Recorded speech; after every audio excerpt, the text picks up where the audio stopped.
Hey, and welcome to the Happy Horse Nutrition Podcast. It is Dr. Nerida, and I probably should say grain today instead of hey, because grains are the topic of our conversation. So grains are an interesting topic of conversation in the horse world because they're often demonized and they're often fed on autopilot. So sometimes grain gets blamed for absolutely everything, and horse owners take the approach of all grain is bad all of the time. And other times grain is fed because that is what has always been fed. It's used like a default setting. Horse needs more energy, add more grain. And there's not a lot of thought put into what that grain and the starch it contains is actually doing once it ends up in the gut. The thing is, grain itself is not bad. It's just more like a power tool. So if you use it properly in the right circumstances, grains can be incredibly useful. You use them carelessly in the wrong circumstances and you can do real damage. And I should note, I am genuinely scared of most power tools, not kidding. And it is for this exact reason that they're used in the wrong way. They are dangerous. So we do need to be really careful how we use grains in a horse's diet and which horses we use grains for. The key issue, though, isn't the grain itself. It's actually the starch that the grain contains. So starch needs to be digested in the small intestine. If it isn't, it will drop into the hindgut, ferment fast, build up acid, shift the microbiome, and then we're in that health-destroying state of microbial dysbiosis as well as hindgut acidosis, and then we get leaky gut syndrome and systemic inflammation. The list of negative consequences of feeding grain incorrectly on a horse just can go on, and the knock-on effects that can show up are anything from having manure that looks and smells a little bit off, losing appetite, right through to dramatic behavioural changes, poor performance, you get colic risk, laminitis, and when you feed way too much grain or pony breaks into the feed shed, feeding grains incorrectly can even cause death. So today I'm going to help you discover and ultimately feed grains with eyes wide open. We will look at when they're useful, when they're risky, why we cook grains, and why cooked grains are the safer and better energy option. We'll also discover why cracking and soaking don't help and where oats fit into the conversation. Okay, let's start by looking at why we feed grains to horses in the first place. So, confession straight up here, this is actually the topic of my PhD thesis. So I started my PhD in the year 2000 and my topic was looking at how do we cook grains to make them safe to feed to horses in a way that won't completely upset the microbial balance in a horse's hindgut. So, for performance horses, and I was particularly focused on thoroughbred race horses in my thesis, but for performance horses, grains are a brilliant source of energy, and depending on where you are in the world, they are very economical and they are very palatable. Let's face it, horses love to eat grain, and as we humans do, they are a really useful component to have in a horse's diet. And because of the starch that they contain, they're also a really high energy ingredient. So for horses that are genuinely doing a lot of work, they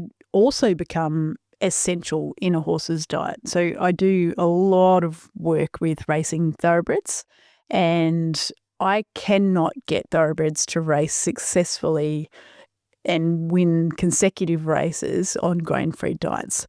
I have got horses to win a race on grain-free diets, but then they find it really hard to back up when they don't have any grain in their diet. And I think it's because thoroughbred race horses, polo horses also fit into this. A lot of high-level eventers will fit into this category.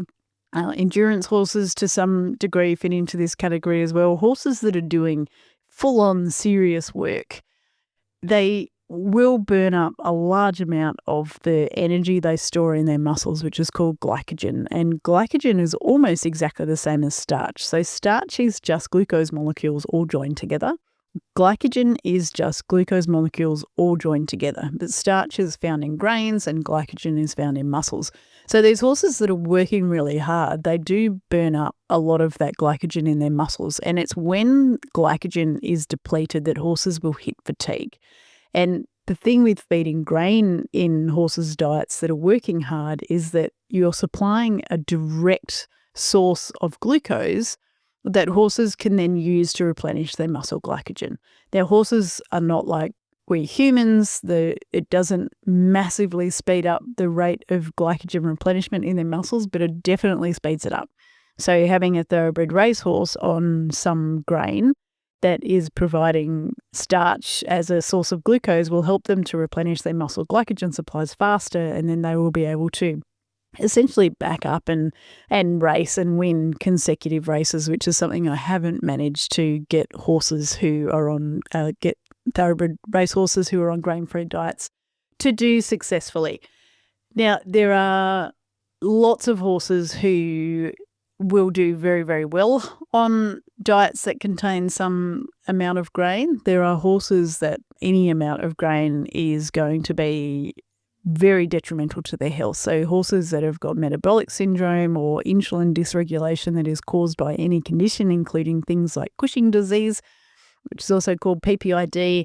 So those horses that if they eat grain and they get an increase in blood glucose levels, and then they get this disproportionate increase in insulin response, which is what we call insulin dysregulation, and then the insulin actually damages their feet, makes their feet fall apart, and they end up with laminitis. So that those horses that we can't feed grain to, there's also horses that have got the PSSM, so polysaccharide storage myopathy form of tying up. If we feed them grain, they actually store too much glycogen in their muscles, and then there's that excessive storage of glycogen in their muscles for some reason makes them tie up, so makes their muscles tight and sore.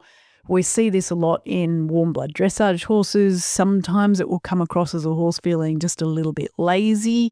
Other times it's quite dramatic. You can actually see that they're very short in their stride, or they can't move. The really severe forms of tying up used to be called Monday morning disease, because the beautiful draft horses were worked 6 days a week, and then they would always have their Sunday off, and they would of course be fed largely grain based, and I'm sure they were getting hay and pasture as well. But these horses, because they were working really hard ploughing fields, they would also get grain added to their diet. And because they didn't work on a Sunday and they weren't burning up the glucose that they were eating, and it was getting stored in their muscles, by Monday morning when they went back to work, they would be tied up, they'd be stiff and sore, and that was why it was called Monday morning disease. So there is cohorts of horses that cannot have grain, and there is very good reason for people who own those horses to see all grain as bad all the time, because it is for their horses. But there are also horses that there's lots of horses that, when done properly, grain feeding can be very safe, and it can also certainly help them with their performance and help them to carry out the work that we want them to do on a day-to-day basis to perform in the sport that they are performing in for us. So my whole PhD thesis was built on lots of work from lots and lots of people who came before me. It's like all scientists, you stand on the shoulders of the scientists who came before you.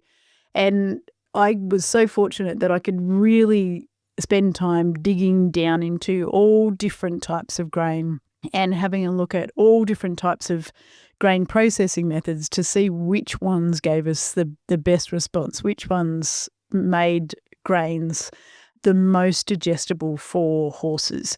So I'll back up a little bit here and look at, why do we cook grains? And you will have heard me, if you've listened to any of my podcast episodes, you will have heard me say a number of times, be careful with grain, feed grain in limited amounts, and with the exception of oats, always feed cooked grains. So I guess what I want to discover with you today is, why do we cook grains? And the best way to understand it is to understand what the inside of a grain actually looks like. And I remember when I was a PhD student, I was trying to figure out this grain processing piece and, just trying to find my way around the early literature that I was reading and, talking about starch digestion and how it was indigestible in the small intestine. And I remember that none of it really made great sense to me until I saw a very magnified image of the starch contained inside a grain. Because when you read about starch, you will read things like, starch is a whole bunch of glucose molecules all joined together. And sometimes it's in one single long string, and sometimes it's highly branched, so it looks much more like a tree. There's like strings of glucose molecules coming off in this direction and that. But it's all just glucose molecules joined together. And then when an animal eats it, in order to digest it, they take their enzymes, and I go through the process of enzyme digestion in a lot of detail in episode number 2 of the Happy Horse Nutrition podcast. So if you want to take a little journey down your horse's gastrointestinal tract, I cover all of this in a lot of detail. But very briefly, enzymes are like little pairs of scissors. And there are specific enzymes for doing specific tasks in the gut. So there are enzymes who are specifically tasked with breaking down starch. And one of the major enzymes that is tasked with breaking down starch for horses is called amylase. And this amylase is the first pair of scissors that comes in and chops these long strings of glucose molecules into, 2 or 3 glucose units. And then there's all these brush border glycanases. So the one that I used during my research was called amyloglucosidase, but there's lots of them that live on what's called the brush border, so the surface essentially of the horse's gastrointestinal tract. And they take the chunks that the amylase has chopped up, and they cut it into single glucose molecules, and then the horse absorbs the glucose. So what I couldn't get into my head was, well, that all sounds pretty easy. Like, why do horses have such a hard time digesting starch? Why do we need to cook starch? And, what am I even studying here? But when I saw this highly magnified picture of starch inside a grain, I suddenly went, this all makes so much sense now, because starch is not sitting there as long strings of glucose molecules. Those strings of glucose molecules are all bundled up into what look like tiny little golf balls. So if you took that long string of glucose molecules, you bundle it up so tightly that it looks like a golf ball. You can then imagine if the poor little amylase scissors come along and try to start cutting up those glucose molecules, it is actually very, very hard for that enzyme to access the glucose molecules because they're bundled up so tightly. Now, not only are they bundled up tightly, but packed all around these little golf ball starch granules, even tinier little balls, let's say like tiny little marbles, are all packed around these golf ball starch granules, and they're all little pieces of protein, and that they pack themselves around the starch granules in what's called the protein matrix. So you've got the golf ball starch granule, and then you've got the protein matrix that wraps them up. And then all of those starch granules in that protein matrix is actually sitting inside a cell. And so let's zoom out a little bit off the grain. If you take a piece of barley and you break it open, chew it in half, or break it open with your fingers, you will see in the middle the white stuff. That white stuff is called the starchy endosperm, and that's where all of these starch granules packed in the protein matrix live. But they're not just higgledy-piggledy thrown in there. They're actually packed within endosperm cells, and being a plant, it doesn't just have a cell membrane, it has a cell wall. So, and the cell walls in plants are fibrous, and they need the right other pairs of scissors to actually cut them up, which a horse doesn't even have in their small intestine. And so we've got 3 levels of packaging already, and then all of that starchy endosperm, so all of that white stuff in the middle of the grain, which is, I don't know how many thousands of endosperm cells, could be more, they're then packed underneath what's called the aleurone layer, which is the grain is typically the pollard, so again another high protein part of the grain. And then we've got the seed coat all around the outside. So a seed coat in an oat grain is probably the easiest one to visualize because it's really obvious. So it's the tough, husky bit that you can actually peel off the outside of an oat grain. It's less obvious in a barley grain or a wheat grain or a corn kernel, maize kernel, but it is there. So they've all got this seed coat that is around the outside of the grain. So when you think about it, if we fed raw barley, so unprocessed barley or unprocessed corn to a horse, the horse's amylase enzymes has to get through the cell wall, which hopefully the horse has done some of the work and chewed the cell wall open. And then it has to get through the alveolar layer, and again, that's probably been chewed open. Then it has to get through the cell wall of the starchy endosperm cells, because that's where the starch is hidden. And again, chewing to some extent will have broken some of those walls open, but not that many of them. Then it has to burrow its way through the protein matrix, and starch-digesting enzymes have no capacity to move protein out of the way. That is the job of the protein-digesting enzymes. And then, in the cruelest twist of fate, even if the amylase enzyme makes it all the way to the starch granule, in a raw grain, in an uncooked grain, that granule is bundled up so tightly into that little golf ball structure that the amylase and other starch-digesting enzymes can only digest about 30% of the starch that is contained in uncooked grains. With the exception of oats, it's probably more likely around 60% of the starch in oats can be digested, maybe a little bit more from an uncooked oat grain. So oats are excluded from this conversation to a large degree because the digestion of oat starch is much more efficient than the digestion of, say, a barley or a wheat or a corn or a rice or any other cereal grain, because the other cereal grains have got a starch structure that's so tight, and I suspect too the protein matrix structure has a role to play in the lack of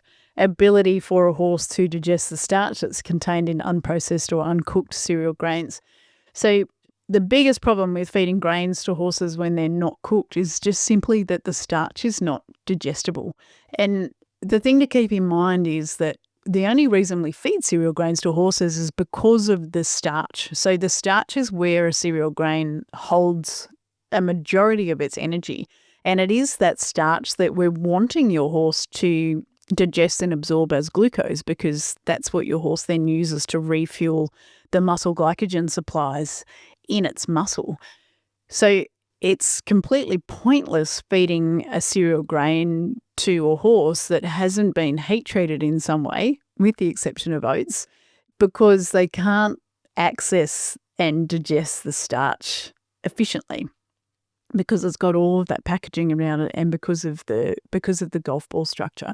So we've recognised for hundreds of years, and I remember this very, very old text that I found when I was a PhD student, and it spoke about horses being grain sick, and I think it was specifically wheat sick. So they knew way back then that if they fed horses wheat, those horses became very sick, and they also got laminitis, which was not known as laminitis back then, but they recognised that feeding too much grain to horses, and particularly feeding a grain like wheat versus a grain like oats, which is really fascinating to read those perspectives from a long time ago, they knew that it wasn't a good idea to feed unprocessed cereal grains to horses. The oats were safe, but other grains like wheat would make the horses grain sick.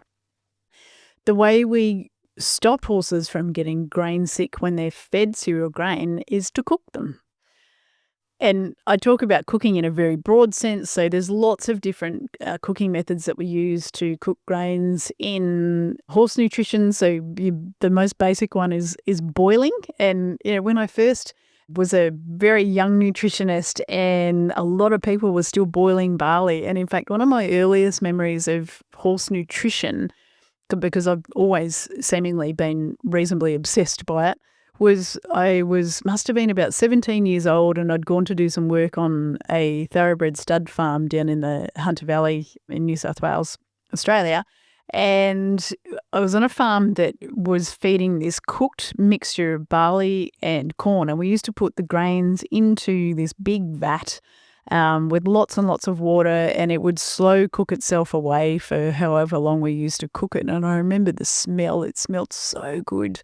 And then we'd go out, and I can't really remember what the rest of the feed was, but we'd put their it must have been like an oat mix or something, into their feed bins, and then they would all get a scoop of this sort of mash on top.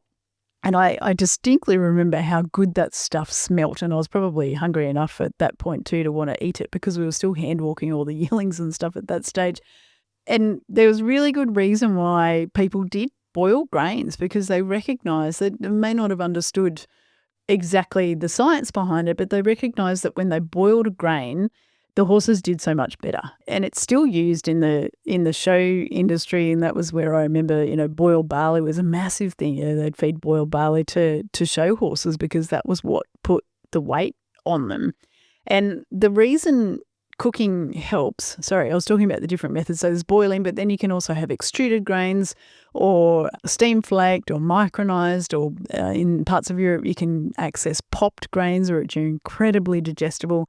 So by cooking, I mean any combination of heat and moisture, and the moisture is super important because it's the moisture that does a lot of work, which I'll explain in a minute. And also pressure can be involved. So extrusion is a little bit like pressure cooking because you have a heat, moisture and pressure. And that's why it is so very effective at helping to improve the digestion of the starch in the grain.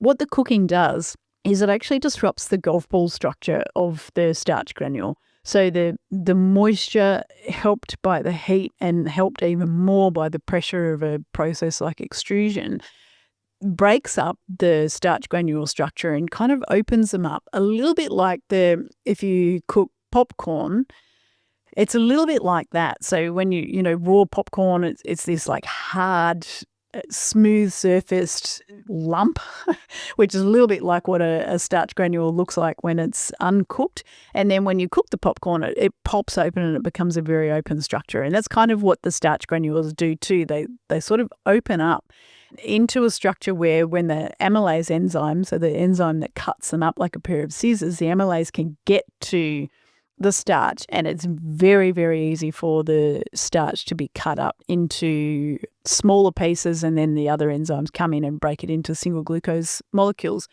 And as part of my PhD, what we developed was actually a lab in vitro assay that showed us how effective different forms of processing were. But the really fascinating thing was we would have grains in uncooked and cooked form so that we could see the difference in starch digestibility between the grains. And we could see, for example, that raw corn, when it was not heat treated in any way, we would put a tiny little bit of grain into a test tube. We would keep it at a horse's body temperature, and we would add the amylase enzyme and the amyloglucosidase enzyme, so the enzyme that comes in and chops the 2 or 3 glucose molecule units into single glucoses. We would put all of that in a test tube together in a buffered solution and stir it for 15 minutes, and then we would actually measure how much of the starch had been turned into glucose. And the really cool thing was we could see that in raw corn, so keep in mind, this is really finely ground corn. So it's not like we're just dropping a kernel of corn into a test tube and expecting it to digest. It was finely ground corn, raw and also micronized and extruded versions. But when the corn was raw, we'd get around 15% of the starch that was in that test tube turned into glucose after 15 minutes. But when we extruded it, the percentage was up around 80% of the starch turned from starch into glucose in that same time period. So it just gives you an indication of how much more exposed the starch in a cooked grain is to enzyme digestion as opposed to the starch in a raw grain, because it's bundled up in that really tight starch granule structure. So essentially all the cooking does is open up the starch granule structure. It's a process called gelatinization, and essentially the gelatinized starch becomes very easy for a horse to cut up and digest and then absorb as glucose. With one disclaimer on that statement, and that is that some horses can have less amylase enzyme in their gut than a carnivorous cat. So horses have got very variable amylase concentrations in their small intestine. Some horses produce quite a lot and they can digest cooked grain very efficiently. Other horses have got very, very low levels of amylase in their small intestine, which means that digesting starch for them becomes really difficult.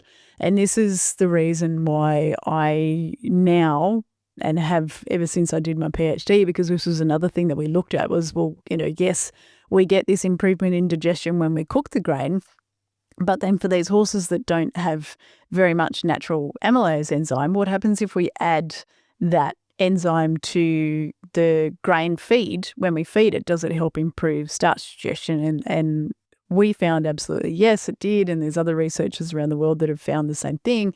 And I now use, whenever I'm able to do a custom formulation, particularly for racing stables, I will use amylase enzyme along with a couple of other enzymes to help improve the accessibility of the amylase to the starch in a horse's feed, and we're getting brilliant results in massive racing stables around the world, in Japan and here in Australia, because we're able to more consistently improve starch digestion in a horse's small intestine. Because the thing with feeding grains that have a poor starch digestibility in the small intestine is the starch that is not digested in the small intestine has nowhere else to go other than the hindgut. And once that starch ends up in the hindgut, the amylolytic starch-loving bacteria will grab hold of it. They ferment it very rapidly. They very quickly build up the concentration of volatile fatty acids in a horse's hindgut. They will also start producing lactic acid, which essentially gets stuck in the horse's hindgut. It's got nowhere to go. It can't be absorbed and used by the horse. It builds up in the horse's hindgut. There are some bacteria that will take lactic acid and convert it back to a volatile fatty acid that the horse can use, but they're not necessarily present in large enough numbers to help a horse cope with large amounts of lactic acid production. So what we consistently see in horses that are either fed too much grain and lots of starch gets delivered to the hindgut, or in horses that we see fed indigestible sources of grain, is that we'll start to see low fecal pHs, and we will see changes in behaviour. You'll see horses that can't hold weight very easily, even if they're on large amounts of grain. So this is something that's really common in the racing industry, is that horses will be fed 6, 7, 8 kilograms of grain-based feed per day, and they're still not able to maintain their weight. And a large part of that is because they're actually not fermenting the fibre that's in their hindgut. And something that is really exciting to me is that we're starting to gather the data to show also that when horses are fed above a certain level of grain, and this is specifically thoroughbred racehorses, we'll also see a drop in performance, and we see a drop in the number of times that horse will be able to race in any one preparation.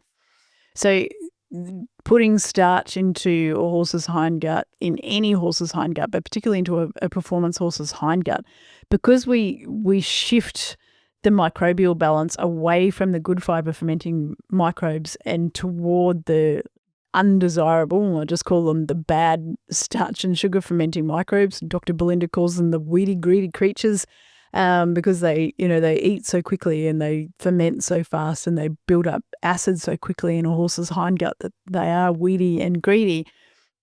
When we shift our horse's hindgut microbiome like that, all sorts of negative things start happening. So they will lose their appetite. You will definitely see behavioural changes, and it's that sort of anxious, fractious behaviour. If it's in young fillies, thoroughbred racehorse fillies, this is also what sets off tying up.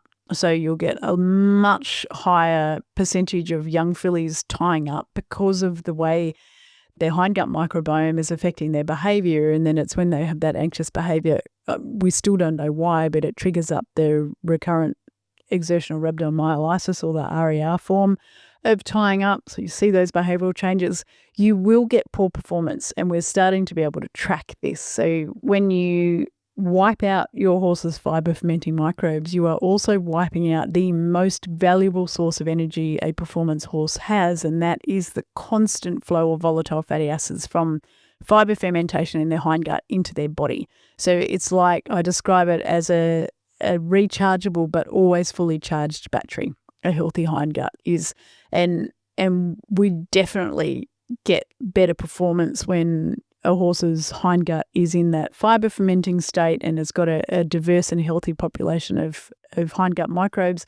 There is published research showing this now as well. It's definitely what I see in practice. And if you feed uncooked grains or too much grain, you wipe all of that out. You're essentially nuking your good fibre fermenting microbes that have so many positive roles to play in your horse's body, and you're replacing them with the undesirable sugar and starch fermenting microbes, you will increase the risk of colic, you will get laminitis, and if it's severe enough, you will cause death.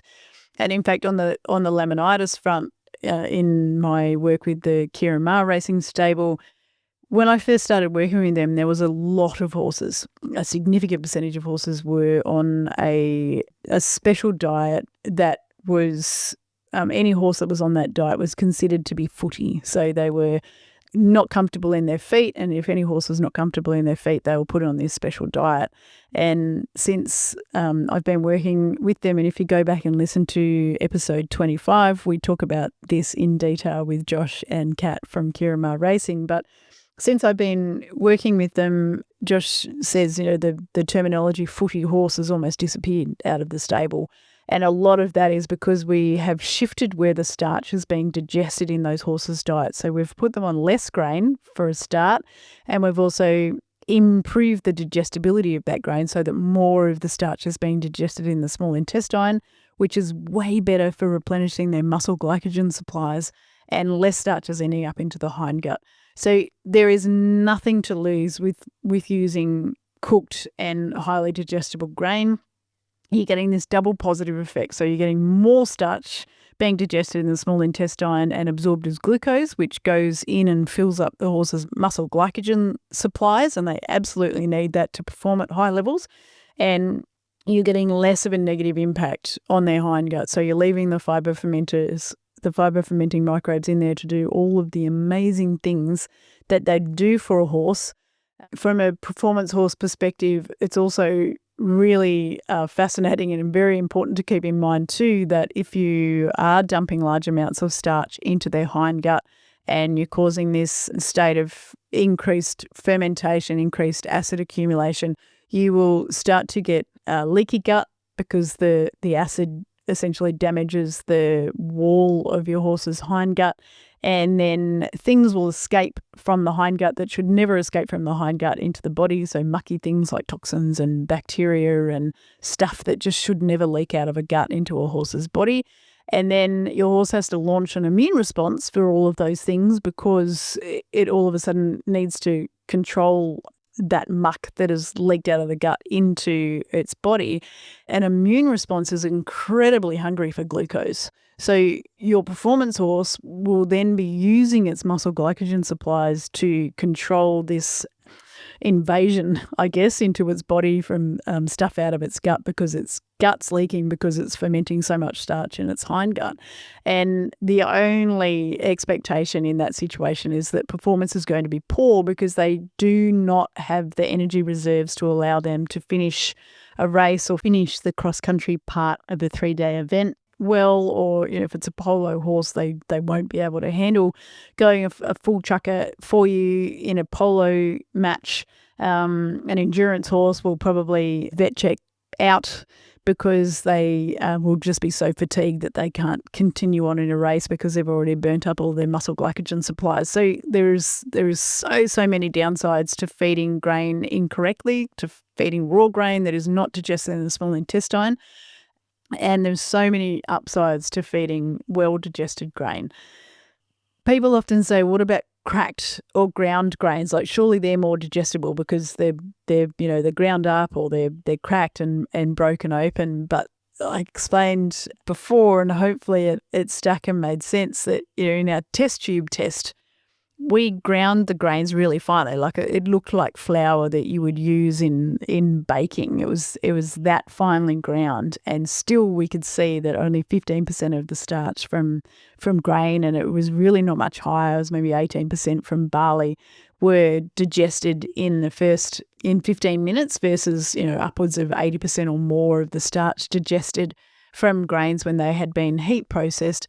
So the thing with cracked or ground grains is that it does remove the seed coat and to some extent the aleurone layer, and with ground grains you're definitely getting a disruption of the endosperm cell wall, so the starchy endosperm, the white stuff in the middle of the grain. You're also removing some of that. But even if you are physically disrupting all of those structures and allowing the amylase enzyme to get to the grain starch. The starch is still bundled up like a golf ball. You take a pair of scissors and try to cut up the elasticy bits inside a golf ball. It's really not very possible. Whereas if you somehow busted a golf ball right open, it'd be quite easy to cut up all the stuff that's inside a golf ball. So it's the same thing with the grain starch. The starch is bundled so tightly that even if you physically can get the amylase enzyme in contact with the starch, it can't cut it up because it's bundled up too tightly. There was research, I think it was a German group of researchers showed that cracking corn only improved its digestibility in the small intestine of the horse by 1%. So it really doesn't change digestibility, and I doubt that was a significant difference. So it really doesn't change the digestibility by any measure because it's not the gross physical structure of the grain that is restricting starch digestion. It's the starch granule structure and also the protein matrix, the little marbles that are packed around the starch granule that also need to be properly disrupted so that the starch digesting enzymes can actually get to the starch. The other question I sometimes get is, well, does soaking help? And soaking makes grains easier to chew, but same thing. You've still got this tightly bundled starch granule, and while water is important, it has to be water in combination with heat to break open the starch granule structure. So it has to be cooked, and it has to be cooked with moisture present. So it needs to be more moisture than is contained naturally in the grain. So all grains will have some moisture, anywhere between 8% for a very, very dry grain up to 12 or 14% for grains that are a little bit more moist. We need to add more moisture than that to get a proper uplift in starch digestibility. So it has to be heat and moisture.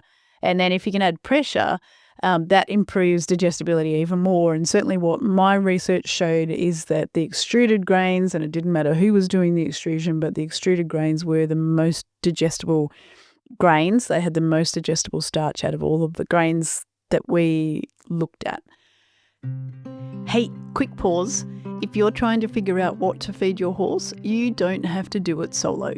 The My Happy Horse app helps you make sense of nutrition clearly, calmly, and without overwhelm. It's like having me in your pocket when you need reassurance the most. Visit myhappy.horse or grab it from the App Store. Okay, let's get back into it. So I keep saying, what about oats? And oats is the exception to all of this. And the really cool thing about oats, and this was something that we discovered when I was doing my research, was that we took actual small intestinal content from a couple of horses during my research, and we used the small intestinal fluid. We measured to see exactly how much amylase enzyme and other starch digesting enzymes were in the small intestinal fluid. And then we used an equivalent amount of bacterial or fungal amylase to compare how efficiently the horse amylase digested starch compared to bacterial or fungal amylase. And typically we think about bacteria and fungi as being the masters of starch digestion and fermentation. So they also use enzymes in the process of fermentation in the hindgut. But Dr. Belinda describes it in her podcast as it's like they have a whole Swiss Army knife of tools to allow them to digest and break down different plant material. So we would normally think of them as being more efficient at digesting starch. And certainly for grains like rice, wheat, barley, corn, triticale, we also measured, they were more efficient at digesting starch. But when it came to oats, it was actually the horse's enzymes that were, and it was quite significantly different. Like it was a big increase when we digested the oat starch with the natural horse amylase. We got much more starch digestion than when we digested oats with the bacterial or fungal amylases. So it seems like horses and oats just kind of get along. Oats have got a starch that is very digestible for horses. And the other little safety catch, or actually two other safety catches that oats have, is they are lower in starch. So if you feed a kilogram of oats, you'll get somewhere between 350 and 400 grams of starch in that 1 kilogram of oat, versus corn. If you feed a kilogram of corn, you'll have 700 grams plus of starch in that 1 kilogram of corn. So corn and wheat is in that same category. Barley, you'll have between 600 and 650 grams of starch per kilogram of the grain. So there's one safety catch that oats have. And then the other one is that studies have found that when oat starch ends up in the hindgut, it doesn't ferment in the same way that other grain starches ferment, and it appears to cause less damage than other grain starches cause. So if you did put oat starch into a horse's hindgut, it doesn't end up as much lactic acid or as much volatile fatty acid as, say, a corn starch will. So I love oats for that reason. There are lots and lots of good reasons to use oats in horses' diets when you need a high energy grain. Unfortunately, in our Australian racing industry 20 years ago, there was a big shift away from oats and towards the use of corn or maize more so. And in 2000 and 2001, as part of my thesis, I went through, it was more than 70 racing stables, and I physically weighed everything that the race trainers were feeding to their thoroughbreds. And what I found was that the more corn in a horse's diet, the bigger the negative impact on a horse's hindgut. So the more total acid there was in the horse's manure and the more lactic acid there was in the horse's manure. So there was no trend in total grain fed, but there was definitely a trend in the amount of corn that was fed. So the more corn, the more damage that grain was doing in the hindgut. So if you are listening to this and uncooked corn is something that is in a horse's diet that you are feeding, I would really encourage you to get that stuff out of your horse's diet as quickly as possible, because if there is one thing I know with certainty in horse nutrition is that uncooked corn does nothing but damage in a horse's gut. They can't digest it efficiently in the small intestine. And remember, the only reason we feed grain to a horse is to increase the energy intake in their diet, and that energy is contained in the starch within the grain. So if they can't digest that starch, it's kind of pointless putting it into the horse's diet. And not only are it's double negative, so they're not getting the starch digestion in the small intestine, which means they're not getting much glucose to top up their muscle glycogen supplies, and then it gets dumped into their hindgut, and it will ferment rapidly. It will cause a microbial dysbiosis, so it will flip your microbes around to be more dominated by your starch and sugar fermenting microbes, which are the ones that we don't want. And eventually it will do so much damage that that horse will need to go out for a spell to rehab its gut back to a point where you can actually bring it in and train it again. It's confused me for years watching Australian thoroughbred trainers and the amount of corn that we feed here in this country, and thinking, why do we keep doing this? And I think with all the microbiome testing that we can do now and being able to see in more detail what's going on in a horse's gut, and also, having the privilege of being able to track hundreds of horses in one race stable and watching, the shifts and changes in performance for different horses, I think what's happening is that when horses go onto high grain diets, initially we get this outpouring of volatile fatty acids from the horse's hindgut, and those VFAs are an incredible source of energy for a thoroughbred racehorse. And so they can perform for a period of time. They will win races on cracked corn, and they feel like really high powered animals when they're on these diets, because they're essentially out of their minds on the cracked corn. But it's like redlining an engine. So if you push the horse's hindgut so hard and start pumping so much volatile fatty acid out of it and allow it to have all of that lactic acid building up when you're feeding diets based on cracked corn, eventually you push them so hard that they tip over an edge, and you essentially need them to go out, have a spell and rebuild their engine so that they can come back in, and then they start that process again.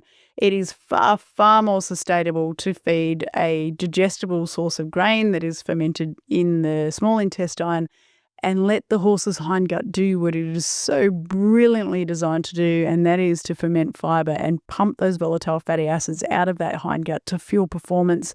And the thing with that system is that, you can push the horse hard to get, maximum energy coming out of that hindgut to fuel performance. But when you're not pushing it with grain, it's sustainable. You never hit that red line on a horse's hindgut that is, fermenting high energy fibres for you, as opposed to fermenting a whole lot of grain starch. I really hope that makes sense. I tend to get on my soapbox a little bit when I'm talking about this, because it's something that I guess I understand it so well because it was my PhD thesis, and it's, the area of nutrition that I understand the best. But it's also, if I could get you to understand the damage that uncooked grains or poorly cooked grains, so do be aware that, some grain processing methods don't use nearly enough heat, or they don't use enough water, or they do and they don't give the grain enough time to cook. So, they're sold as heat-treated grains, but they're not actually very digestible. If I could get you to understand the damage that those grains do in the hindgut and move away from feeding those grains, I can almost guarantee you will see the positive uplift in performance, and also the positive uplift in your horse's welfare, and their behaviour changes a lot, and they just become happier horses that are able to perform at a higher level for a longer period of time. In our My Happy Horse nutrition app, I have built into it, and in fact probably my favourite part of the whole app is the gut health score.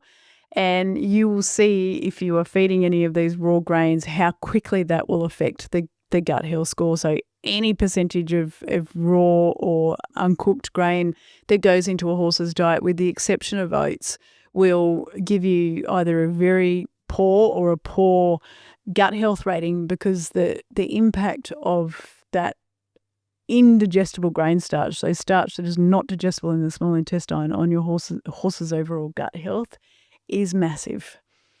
So to wrap all of that up, if you remember one thing, remember that grains that are not heat treated, with the exception of oats, cannot be digested to any extent, any useful extent, in your horse's small intestine. And then the starch that those grains contain will end up in your horse's hindgut, and they'll ferment rapidly and build up volatile fatty acids and lactic acid, essentially destroy your horse's hindgut health, and ultimately cause a whole bunch of health issues and performance issues for your horse that you would probably rather avoid. So to feed cereal grains, they must always be fed cooked.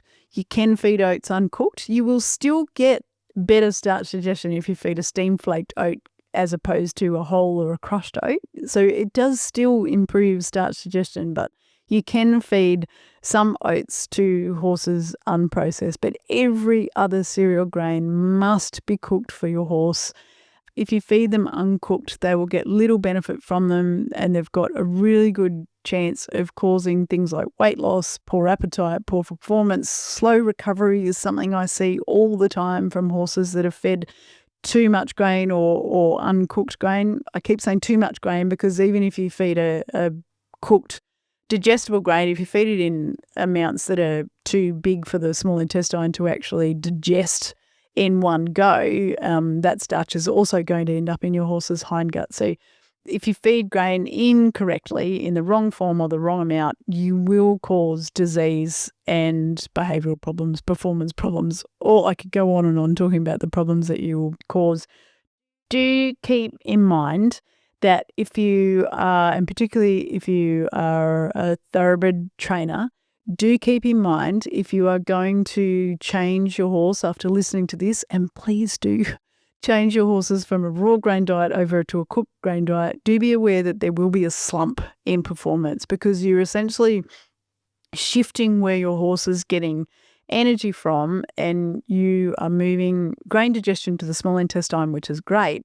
But then you're also asking your horse to create the volatile fatty acids in its hindgut from the fibre fermenters.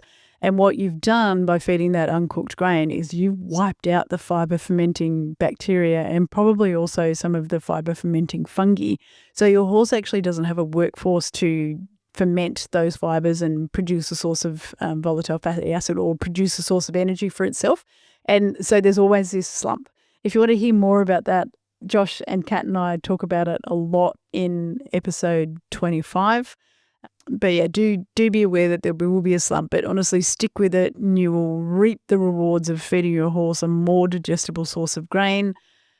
If you want to have a look at your horse's diet in detail to see how the grains and other ingredients are impacting your horse's hindgut health, go and download the My Happy Horse app from the App Store and enter in all of your horse's details, and it will give you in the results a full breakdown of your horse's gut health metric.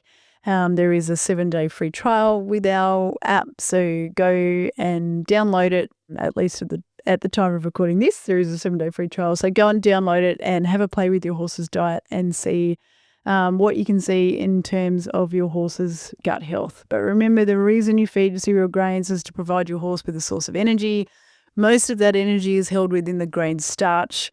So feeding cooked grain means that they'll be able to properly digest that starch. They'll be able to pull the glucose out. They will be able to replenish their muscle glycogen supplies, and they will keep their hindgut healthy. They'll keep their hindgut microbiome diverse and happy. And honestly, your horses will be happier, they will be healthier, and they will absolutely perform better for a longer period of time when you feed them grains that are safe for them to be eating. Thank you so much for being here, and thank you so much for listening. If you love this episode, I would love you to share it with one of your horsey friends or colleagues, and I'd also love you to follow the Happy Horse Nutrition podcast. Thanks again, and I will catch you in the next episode.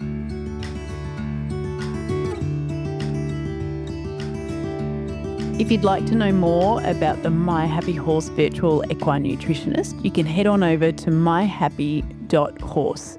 And also while you're there, check out the Dr. Nerida AI, which is me in AI format. And that version of me is happy to answer your questions about horse nutrition 24/7. Thanks again, and we'll catch you soon.